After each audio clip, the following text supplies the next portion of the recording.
grassy knoll. The grassy knoll is located on that side, along with a picket fence. I'll head over there and check it out.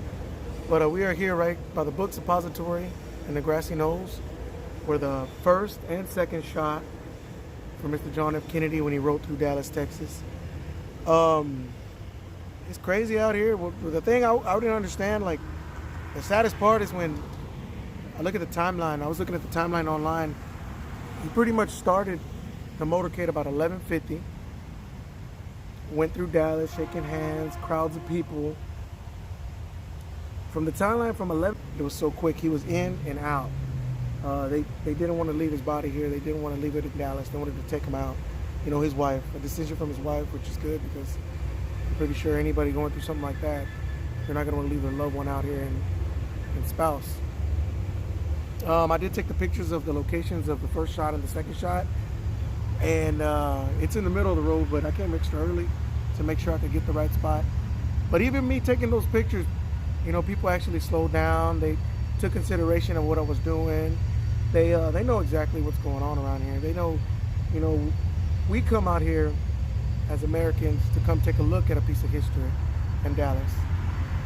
You know, this is a very famous spot.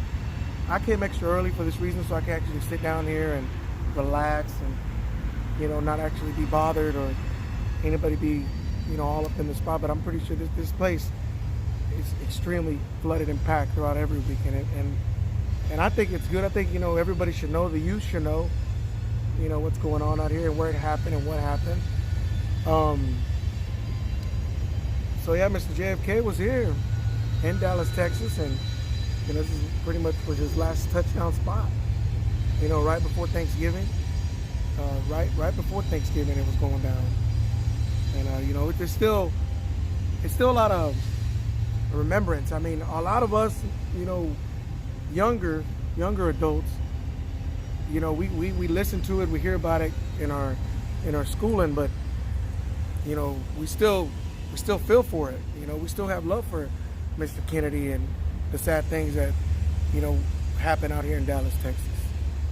And pretty much that's pretty much it. So I'm out here and I'm gonna show you guys the images of the book suppository. They actually have the window propped up, but it's also with plexiglass. I looked at it, you know, to show you exactly where the rifle was sticking out. They have a whole museum in there, a timed museum that you walk through. I've been through it back in 2015. So if I do get to show the images on this video, then you're gonna see there's a people with no mask and all that, because that was back in 2015. But I've been through it. I do have some video of it, and you know, it's cool. I like it. You know, every time I come here, I always come here, pay my respects, come to the location, you know, say hi. I know he's not buried here, but you know, it's just a part of Texas that we got. Us Texans, we come out here, and if you're coming through Dallas, you do make this one-stop shop. Come check out here and see what's going on. That's pretty much what I got to say on that one. And this is one of the first X's, you know, where the first shot was taken with JFK, Mr. John F. Kennedy. And these X's have been restored throughout the years. They actually paved this road, and you can see the indention from the original X's from way back. They're painted green right now, I guess not to get lost, but I'm pretty sure they'll come back and paint them white again, but they're usually white. I came back here in 2015 and they're running white. Here's the second X right in front of the grassy knolls. This X right here is the same thing as well. They just paved this road, so it's painted green right now. There's also some white right there on the indention, but I'm guessing they'll come back and paint them white. Check it out. All right, so this section right here will be considered the grassy knolls. Right here. Some theories say this is where the second shot really came from, because there was no way that he could use that rifle and make the first and second shot. So it's coming from here. And if you can see the X, that's where the second shot was taken. So they're saying this is it from the grassy knolls. Man, listen, I'm a trained sniper by the United States Army, man. So I'm a big time conspiracy theorist. Bro, it's 3 gunmen, 2 shooters, bro.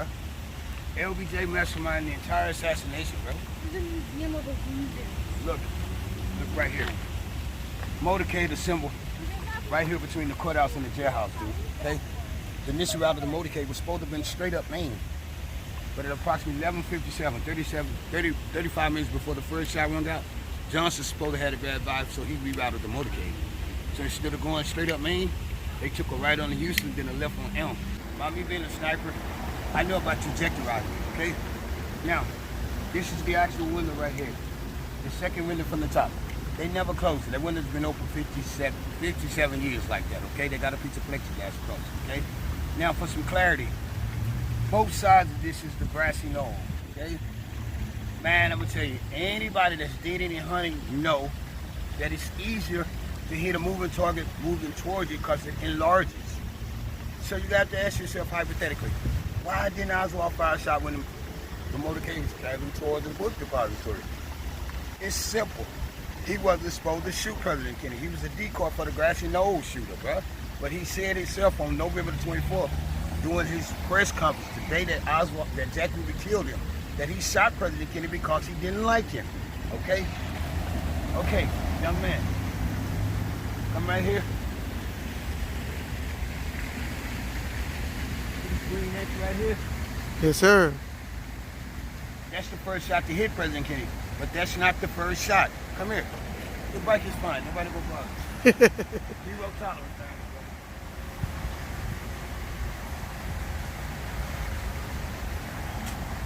First shot hit the street sign, hit the curb right there. When he hit the curb, it ricocheted. Hit one of those concrete pillars down there. That was a spectator by the name of James T, who was hitting the right cheekbone with concrete fragments, okay? If you're not familiar with the term babushka, babushka has two meanings. It's Russian for grandmother, and it's Polish for baby, okay?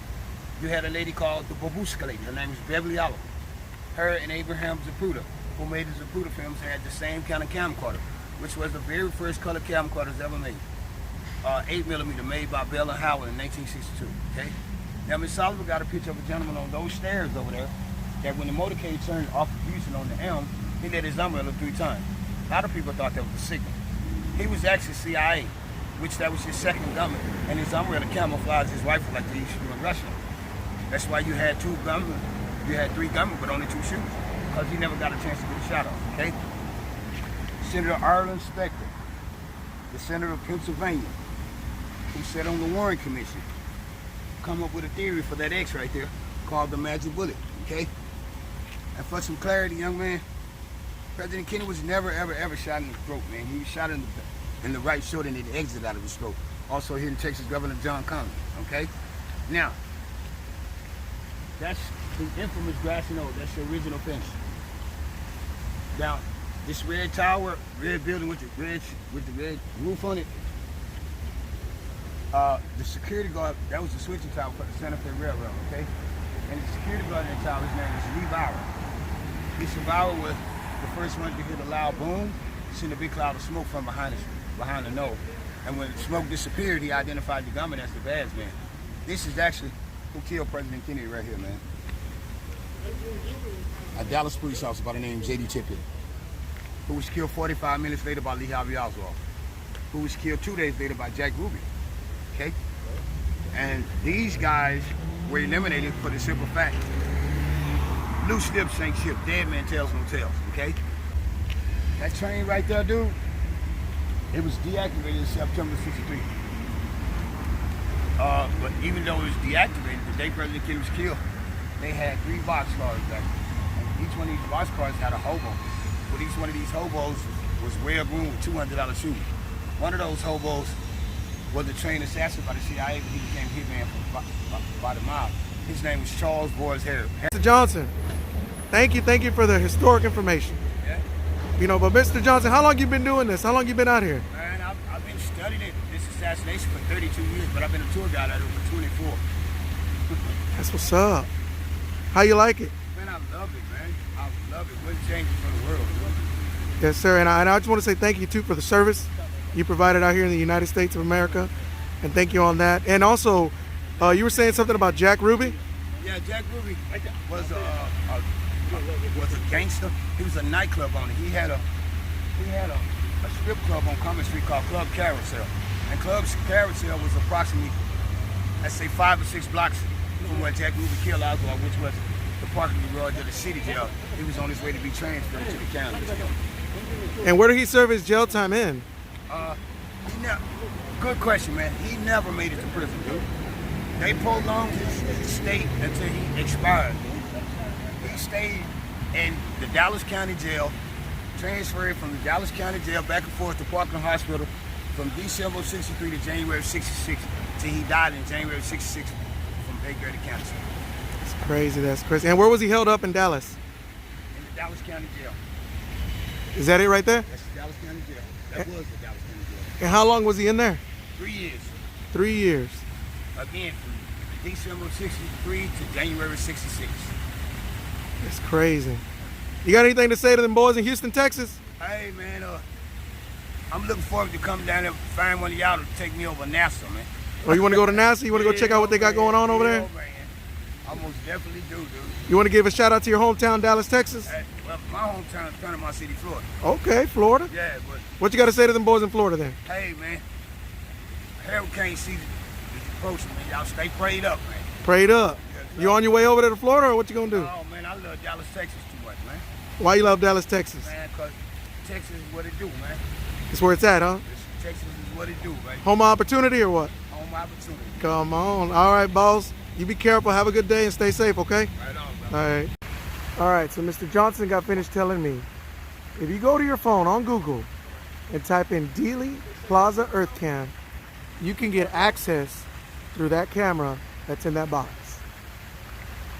And it shows you pretty much me and Mr. Johnson standing right here, him talking to me, and also cannot see the grassy knolls from that angle. And they actually show you his shot that Mr. Lee Harvey Oswald had, shooting out through the first X, through the second, and through that image that you cannot see the grassy knolls.